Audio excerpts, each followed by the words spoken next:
ఇప్పుడు కేవలం 7,999 up to 10 kgs వరకు బరువు తగ్గి అధిక బరువు నుంచి వచ్చే ప్రధాన సమస్యలను దూరం చేసుకోండి. పిన్నెలిపై టీడీపీ నేత జూలకంటి బ్రహ్మారెడ్డి ఫైర్ అయ్యారు.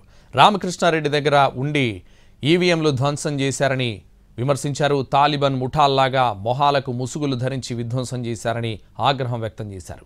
పోలీసు ఆదేశాలు బేఖాతరు చేస్తూ అర్ధరాత్రి పరారయ్యాడని మండిపడ్డారు. అసలు పిన్నెల్లి ఎందుకు పారిపోయాడో సమాధానం చెప్పాలని డిమాండ్ చేశారు.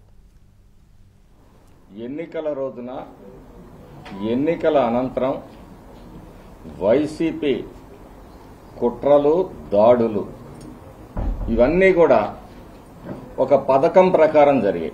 అంబేద్కర్ రాజ్యాంగాన్ని ఖూనీ చేస్తూ నీ ఇష్టం వచ్చినట్టు కులాలని వాడుకునే ప్రయత్నం చేస్తా ఉన్నావు. ఈరోజు కండ్లకుంటలో గాని, కొత్త పుల్లారెడ్డిపురంలో గాని, రెంటాలలో గాని, పాలవాయి గేట్లో గాని నువ్వు దగ్గరుండి ఈవీఎం పగలగొట్టించావు. నువ్వు బూతుల్లో దూరి అక్కడ అగ్గికి ఆజ్యం పోసావు. నువ్వు చేసింది కప్పిపుచ్చుకోవడానికి ఒక తాలిబాన్ లాగా, ఒక టెర్రరిస్ట్ లాగా బయట నుంచి జనాల్ని దించి పొరుగు రాష్ట్రాల నుంచి మొహాలకి గుడ్డలు కట్టి ప్రజల మీద దౌర్జన్యం చేయించిన వ్యక్తివి నువ్వు. మాచర్ల పట్టణంలో పిన్నెల్లి వెంకట్రామరెడ్డి అతనితో పాటు 5 వెహికల్స్ కలిపి ఒక సమూహం మీద తొక్కించుకుంటూ సినిమాల్లాగా పోయారంటే మీ అరాచకం ఏ పాటిగా ఉంది? ఇక్కడ పోలీసు వ్యవస్థ ఏ విధంగా ఉంది? నువ్వు తప్పు చేయకపోతే నువ్వెందుకు పారిపోయావు? ఏ భయం నిన్ను వెంట